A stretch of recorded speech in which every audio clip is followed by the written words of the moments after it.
back this week with the Wyndham Championship. I'd like to not talk about last week. It was a pretty awful week for me in general. I did profit on FanDuel, but DraftKings was just a disaster. I had way too much Daniel Berger, I had way too much Thomas Peters, and I had way too much Phil in cash, and I had way too much Rory.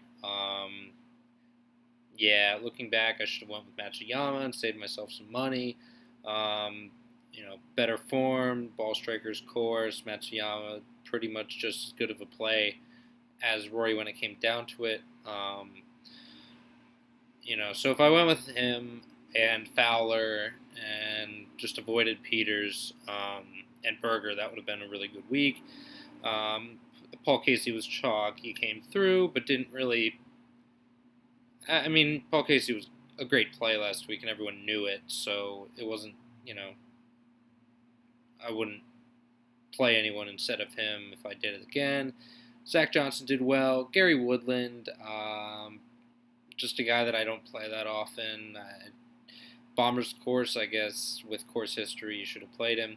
Patrick Reed was a great GPP pivot in the Charlie Hoffman, Daniel Berger-ish range at 7,300, I think. My worry with him was that he wasn't driving the ball or approaching very well. He was kind of saving himself with the short game, and I guess last week, I haven't looked at the strokes gained from last week, but Patrick Reed came through. So that was surprising to me. And then Brendan Steele missing the cut, that hurt me on FanDuel a little bit. But Berger was the main one. I had a really good lineup with JT, Matsuyama, Woodland, Paul Casey, someone else solid. I think it was Charlie Hoffman who made the cut, whatever.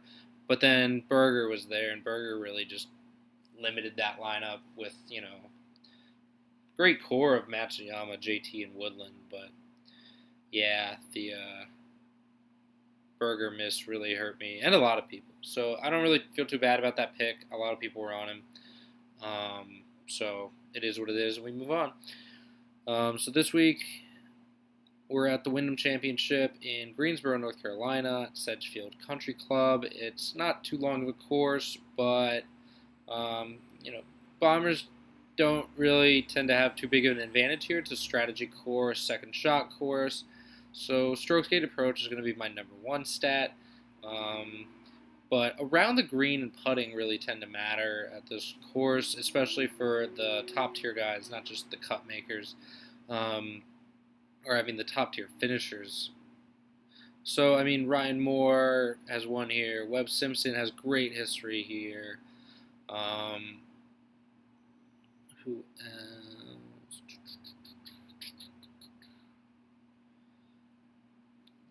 Yeah. But when I look at the stats, a lot of the separation between the winners, the top fives, and the rest of the field is coming with the short game. So I'm going to weigh that this week.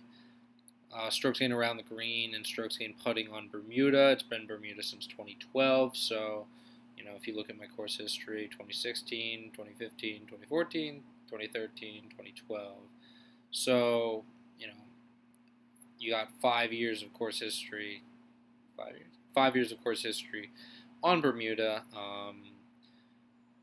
So a lot of the guys don't have too drastic a change there. Putting is so variable that maybe anything on Bermuda.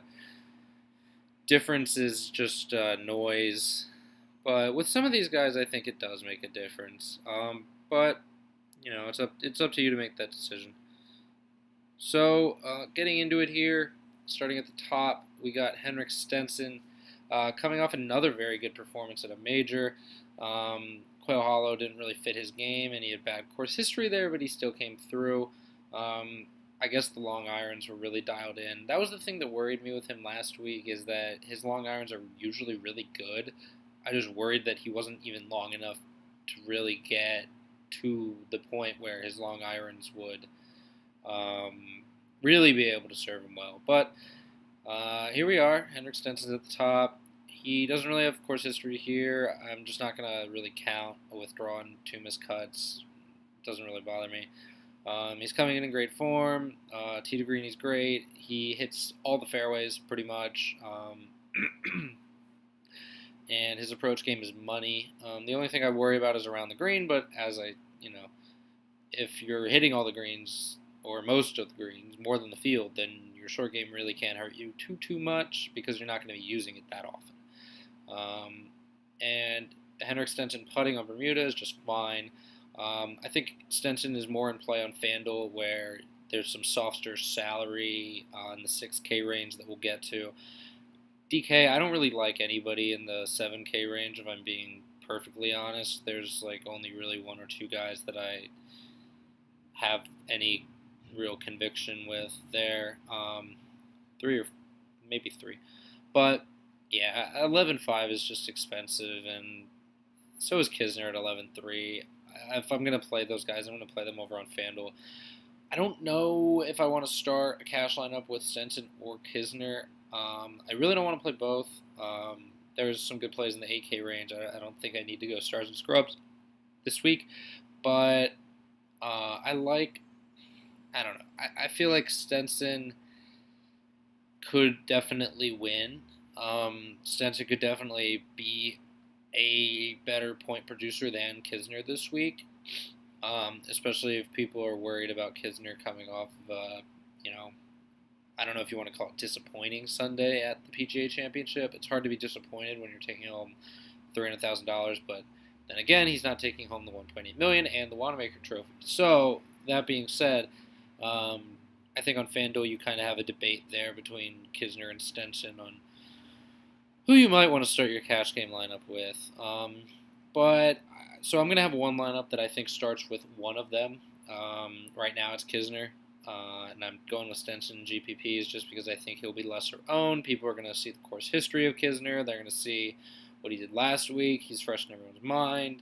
I could be wrong. Maybe people jump off of him because they're worried. But and then people, we just saw this with Kuchar at the Canadian too. He came over from the disappointment at the Open, and he had some physical ailments. And people are going to say, oh, well, Kuchar didn't do too well at the Canadian where he always kills it because, he had this major disappointment. That was a physical thing. It was a head issue, balance issue kind of thing where I think it's from flying all that way and dealing with all that.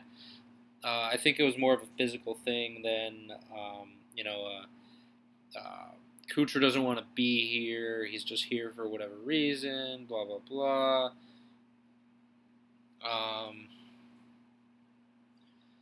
So I'm not too worried about that for him. I turned off iMessage. I don't know why it's popping up. But yeah, for him, I like Kisner this week. I mean, all the stats line up. He's not outside of the top 66 in anything, and that's just birdie or better. And Kisner's not going to make bogeys either. So I like Kisner a lot this week. I think he's just as good of a play as Stenson, all things considered. Webb at 10K on DraftKings is in play in cash for sure, and at FanDuel, 8,800 is too cheap. So I'm going to start my other cash lineup with Webb. I think he definitely has a chance to go win this week. He's won here before, and 1, 2, 3, 4, 5, 6 out of his last 7 here have been in the top 22 with a win and 3 top 8s. So, and 72nd last year, he made the cut and then faltered on the weekend. I think he made the cut pretty much on the number. But Webb just had a bad year last year. And I remember playing PGA DFS last year and just not playing Webb that often because he was just bad. And this happens to guys. Sometimes they have the bad year, and then they, pick it up in the fall and the winter, and then, in the summer they keep it going. Webb is keeping it going this year. He made the cut last week at his home course, Quail Hollow. And I think his short game is very good. I do worry a little bit about the proximity that he's getting, 150 to 175 and 175 to 200. Those are kind of the main ranges this week, 150 to 175 being the main range. But the course history says a lot here, and I think Webb is perfectly fine. Webb has also been playing some different events. So Bill Haas this week, a little too expensive for my liking, but like I said with Webb, he's a great play this week. He hasn't, his course history is the same, if not better than Webb, if you don't want to count a win too heavily. Bill Haas, great play this week. I just don't really find myself landing on him too much. At 9,300 on FanDuel, I'd rather just find the 300 for Kisner or move to Stenson. And then for DK, I'd rather just save 200 and go with Webb. So I think Haas might go a little under owned this week. I'm not sure if he will, but I think it's a possibility. So I like the Bill Haas play, but I don't love it. I just don't find myself on him that much. Jason Duffner is another guy that he lines up really well here and has some decent history. I'm just not finding myself on him too much. He seems a little overpriced on both sites. I like Ryan Moore just as much as Duffner. Ryan Moore's coming into form. He played really well last week at the PGA. He's won here before. Hasn't missed a cut here since the greens changed to Bermuda, and he is very good at putting on Bermuda. So I like Ryan Moore a lot this week. I didn't think the course fit him really at all last week. Quail Hollow, long course. Ryan Moore, not really a bomber.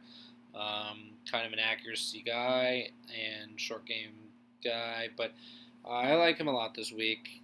I'll probably start my DK cash lineup with Ryan Moore. He just seems like a good savings, 400 off Webb. Maybe I'd play Webb in a cash lineup, but I think I'm only going to run one lineup out this week. DK's been shitting all over me recently. FanDuel's been solid.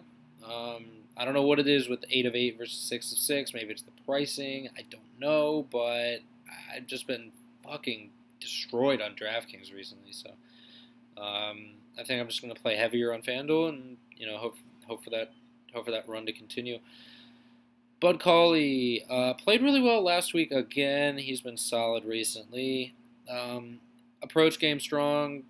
Off the tee, he's strong. Around the green, he's been good. His putter has really held him back, but I think he'll be fine this week. He has a 3rd and a 10th here since the greens have been switched. He also has 2 missed cuts, but Bud Cauley's kind of been a streaky golfer for a while, and he's in a good run. This is probably one of the best years of his career, I think. So I really like him at that FanDuel salary.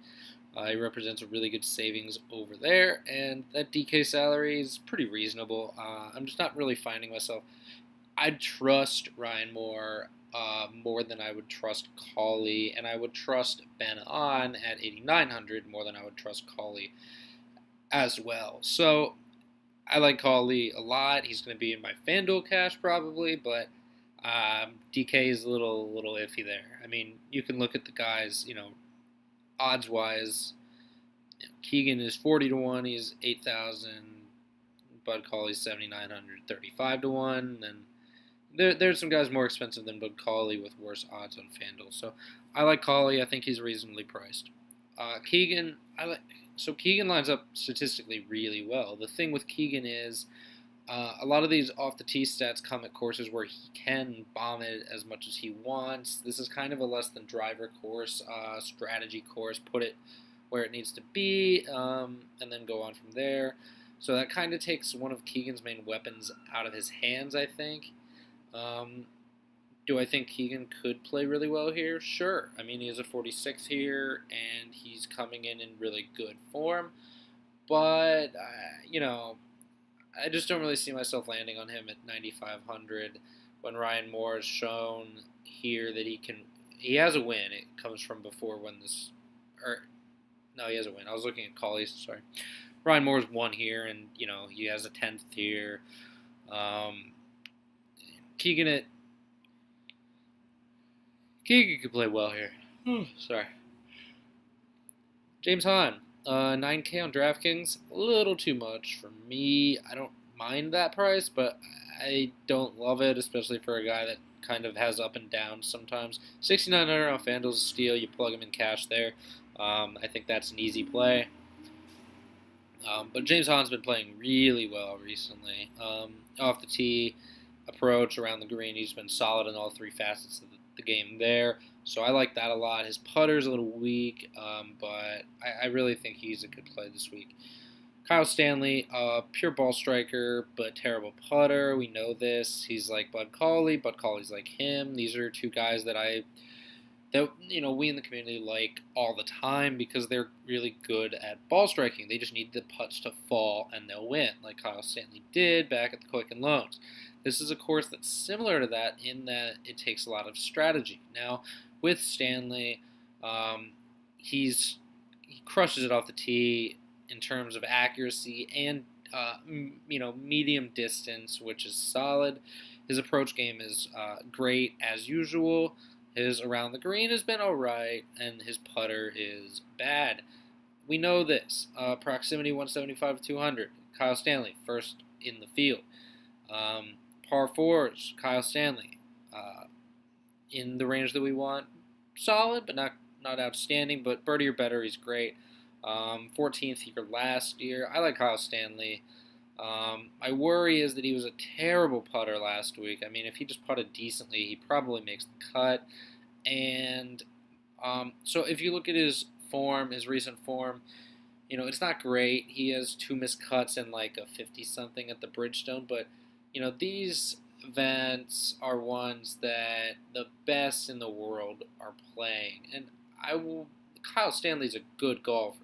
Kyle Stanley's a good tour player. He is an elite ball striker. But when you get into these other events, you need your whole game to be clicking in order to really finish well. And Kyle Stanley is just so bad of a putter that if you bleed strokes out on the green every week, it's kind of like Gary Woodland. Gary Woodland will make a cut, but usually Gary Woodland is not going to be sinking the putts that you need for a top 10. Some weeks he does, and those weeks are great, but that's not every week. So, do I like Kyle Stanley to make the cut here? Yes. Do I like his $7,700 price tag? Yes. Do I like Bud Cauley a little more? Also, yes. So, there's that. Bud Cauley's just shown a little more upside here in the past.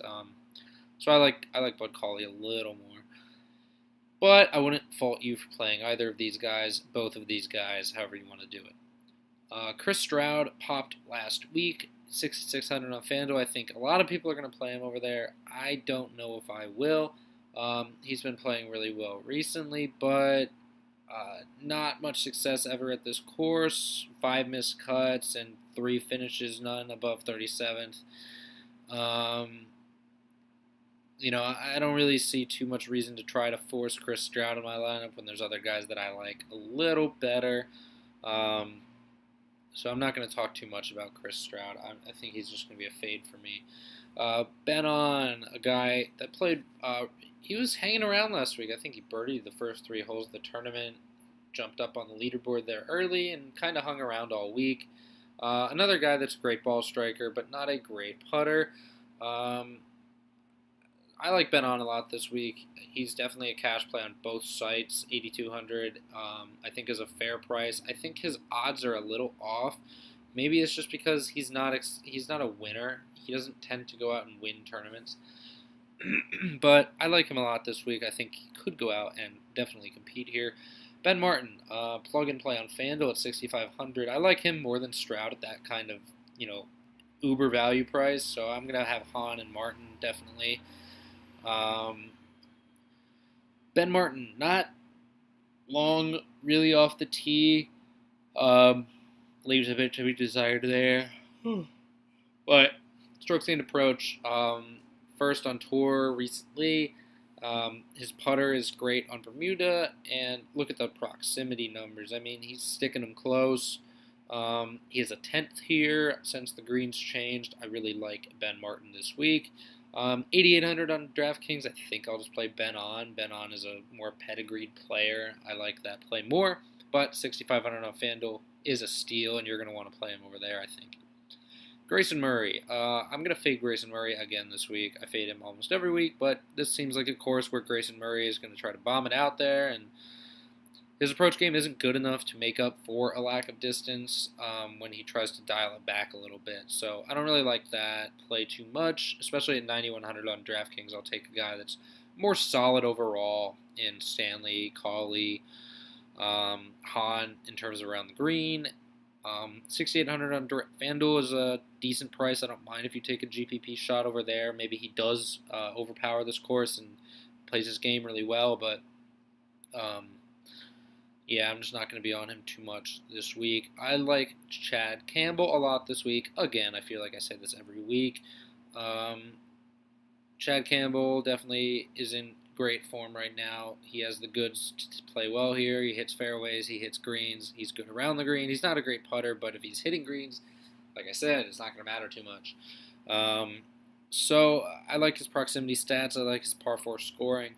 I like Chad Campbell a lot this week. Plug and play and cash on both sites. Again, in a weak field. I feel like this is every weak field event. Playing Chad Campbell and Ches Reavie and cash. It's just, oh, hey, here we go again. But they haven't let me down.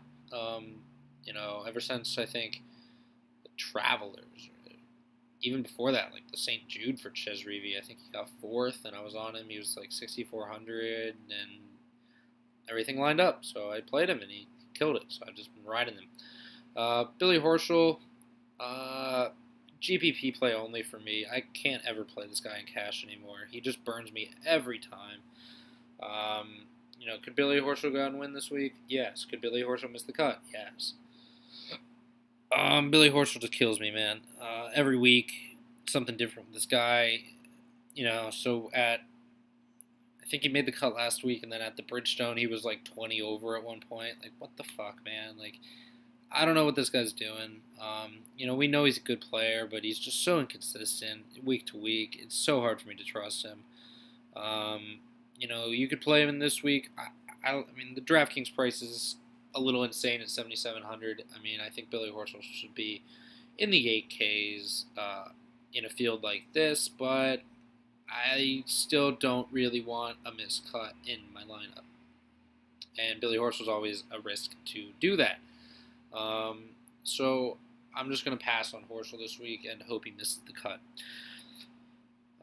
Ches Reavie, 8,100, 7,500. The FanDuel price is a little much for me, but I think he lines up so well statistically here that I'm going to play him. I am a little worried about the course history, but I think I'll let it go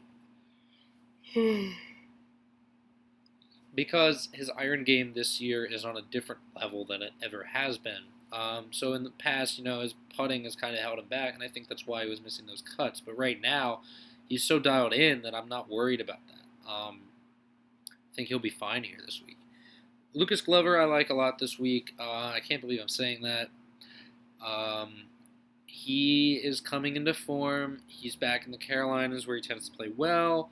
And he has some decent results here in the past. Now, he also has 2 missed cuts and withdraw, in the past 5 years, but he has a 22nd and an 18th in the past 2 years, and I like that, especially for a guy that's coming into form. He played well last week at a very, very tough course, and I think he's kind of rounding back into the Lucas Glover form from the beginning of the year, which we like to see.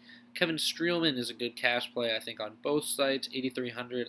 I'm not really going to go there, I don't think, for DraftKings, but FanDuel, 6,700 is a great price for Streelman. I'm going to hop back on him. He lines up really well here, and he has great course history. So I like that a lot for Streelman. He hasn't missed a cut here. I like that. Hagee is a distance golfer with, he's a bomber. That's pretty much what he does. I don't like him here. This isn't really a bomber's course. Bombers can do well here, but it's not, the easiest path to success. The easiest path to success at this course is being a course manager, kind of like a Bill Haas, like a Kisner, a Webb Simpson, a Stenson. So that's why I like those guys, and I do not like Hagee. I've heard some talk about him, but he just doesn't line up here very well for me, so I'm going to pass on him. Streb is interesting because he played really well at Greenbrier and kind of trailed off a little bit since then. He played well last week, though, but like I said, off the tee, accuracy not really there. Approach has been all right, but he's been really making it up around the green recently. proximity's been there. His putter's all right. I think, looking at Streb's history, I think we get another like 40th, 30th this week. I don't really know about, anything crazy, but I also, I have a hard time seeing him miss the cut with the kind of history he has here and the kind of form that he's been showing recently. So I like Streb. If I was playing Streb in cash, it would probably be on DraftKings actually at 7,700. Not really loving the 69. I like the 6,900 price tag, but if I'm going to be paying there, I'll just pay for Hahn and Campbell and Streelman and Ben Martin. I think they're a little safer than Streb, and I like the way they line up a little more. I just have trouble trusting guys that are not great off the tee and not, making up for it with approach game. So I like Streb this week, but I don't love him. You could play him in cash on DraftKings. I wouldn't hate it, but I also don't love it. Russell Knox is a guy that I haven't been playing all year, but there's some merit this week with a good recent performance at the Bridgestone. My issue with that is I think that was just a one-week thing. He didn't play very well last week again. We know Knox is a good player, but I just don't know what to make of what this guy's doing right now. I don't really like him. I haven't played him all year. I don't really see a reason to start playing him now. Kevin Na burned everyone at, I forget the tournament, but he burned everyone. Maybe it was the John Deere. I think it was the John Deere. Burned everyone there after having some good course history. But the stats, again, they line up this week, and that is kind of a pain in the ass for me because Kevin Na is underpriced on DraftKings at 7,500, and I think I'm playing him in cash. I don't want to, but I think I am. So I'll probably have Na as my base in one cash lineup and go balanced, and I'll probably play another lighter and go like Na, Streb, Campbell, and cash. So that said, Kevin Na, I'm just not going to touch him at 7,400 on FanDuel. I just don't want to go there. Not what I want to do over there. I think there are guys that I like more. But Kevin Na, 10th place here last year, 18th here back in 2011, something like that. So I like Kevin Na this week, but I don't love him just because he burned me recently. I'm sure that's recency bias, but he hasn't really done much since then to like sway me back toward thinking that he's in good form again. So that's that. Shane Lowry, good player, but he's more of a bomber type of player. I don't really love him this week. I think you can get a made cut out of him, but the odds value isn't there on him. Odds value is not there on Danny Lee either. I'm going to wait and see on Danny Lee. He's been bad here recently, and he hasn't really been playing too well since his withdrawal debacle at the John Deere. Yeah, that Danny Lee, Kevin Na, the Asians just ruined me that week. And then, Seamus Power is a great play this week too, I think. 6,600 on FanDuel is a good price for him. I'd consider him in cash. I like Ben Martin a little more, and so does Vegas, so I'm going to roll out Ben Martin. Power, 4 top 25s in his last 5. It says he has a 38th here in 16, 15, 14, 13. I do want to check on that and make sure, because I was looking somewhere where I don't think that it showed up. But Scott Brown, I like Power this week. I'll have him in cash probably on DraftKings at 8K. Just FanDuel, I don't know, at 6,600. I think there's better value, but there will be some power in my lineups for GPPs.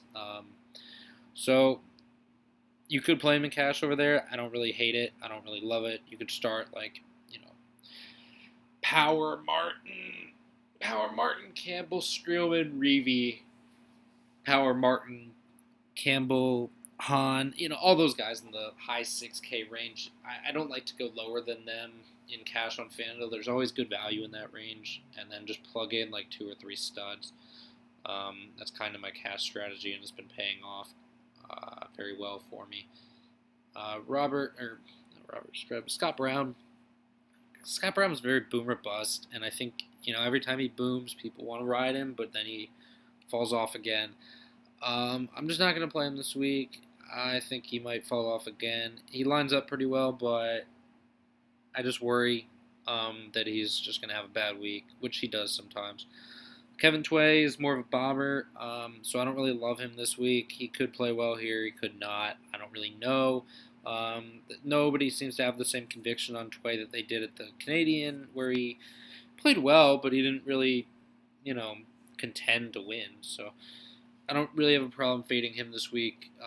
That price tag on DraftKings is very appealing, though, I will say.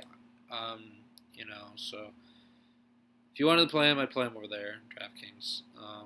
FanDuel, I think they're better plays. Grillo has been shit awful recently for being a very good player. He's just been bad, so I'm going to fade him.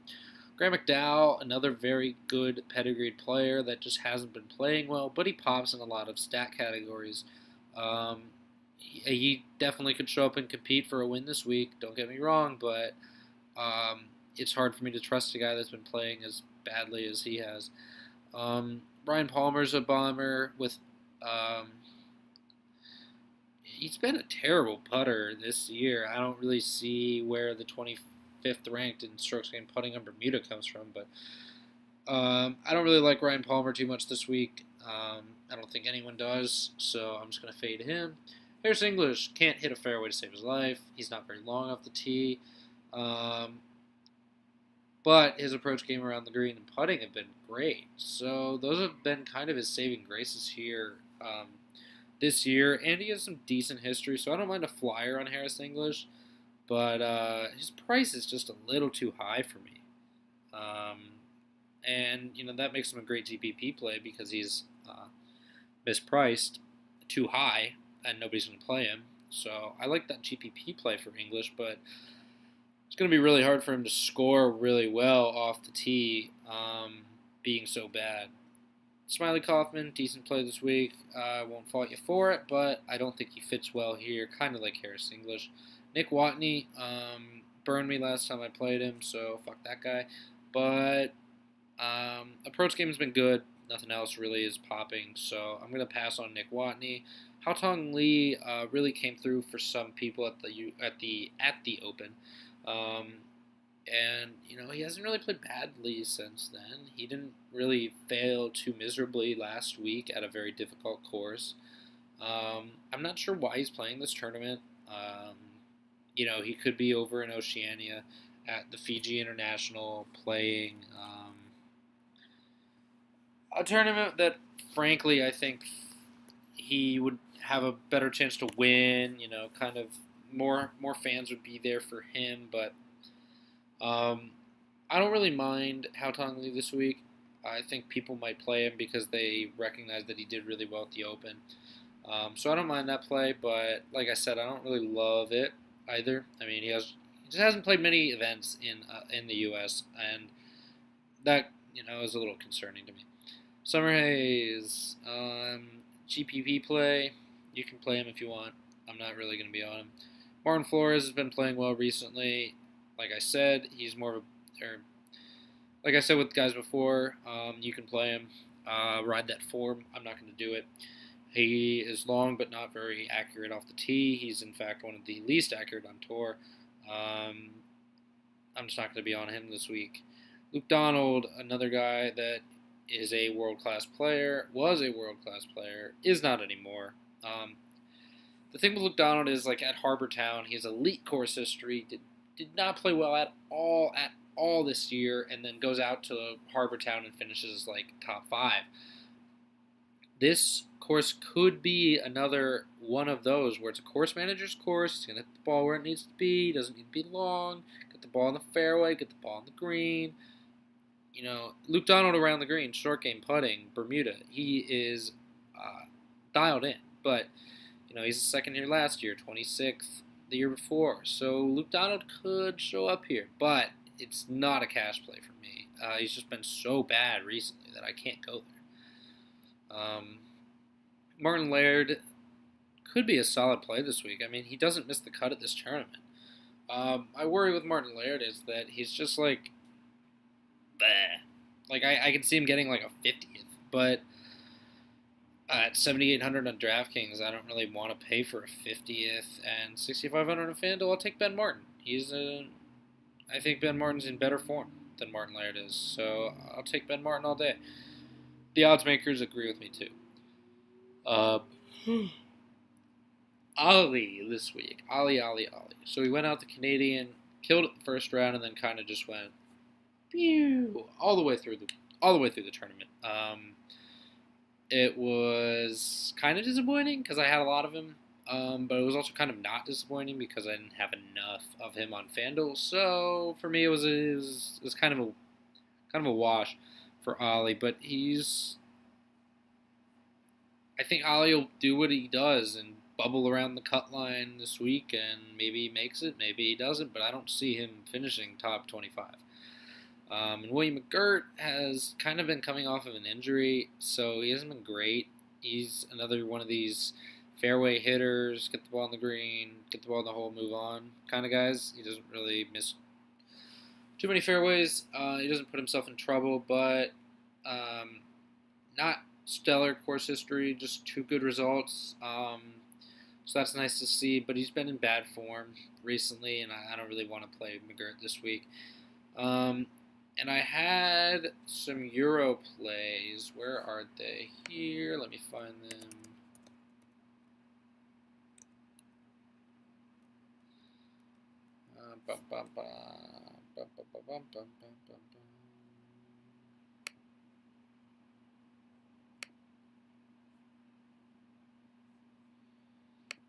Yeah, I'm going to find these Euro plays quick that I had.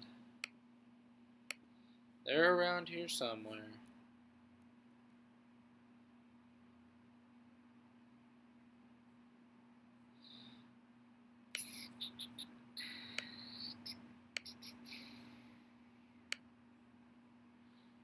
Close that and open it. Yeah, there they are. So, Ryan Fox is at the top of the salary and the odds at 11-1. Ryan Fox definitely has what it takes to win. He's been playing really well recently. Made the cut at the Open. Did he make the cut at the Open? He might have been one off the cut at the Open, but he made the cut last week. I think he had an eagle, which is what you like to see. He's been playing really well. So Ryan Fox at 11.6 on DK isn't a bad price. VJ Singh at 10.3. VJ, I don't really know what to make of VJ. He has decent history here. It's his home tournament in Fiji. So you could play VJ if you want, but I'm not really going to be there. I think I'd rather just play Fox. Or Dote, not really sure. But he's an Australian. He's at 10-2 on DraftKings this week. He's played well at this tournament before, and he is in very good form. I think he's the choice to win this week. But I think he's also the best DK value at 10-2, just given his form and course history here. Scott Hend at 17 has some good history here too, but Scott Hend is also 10-1 this week, and he played really well at the Bridgestone, so I like Hend this week too. Hendry is, I think, 10-4 on DraftKings. Nobody knows really much about this guy, so I'm just not going to play him, really. I'll play Fox, I'll play Hend, I'll play Dot. Then we got down to Miller at 9.7 on DK.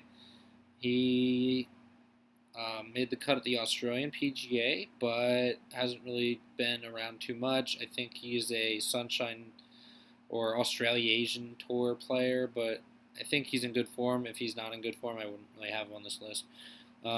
Kruger is a guy that a lot of people like to win this week or compete really well, 9.3. He's a Sunshine Tour guy. He's been playing really well on that tour recently, despite what the other results say. So I like him in a very weak field Euro event. Jenna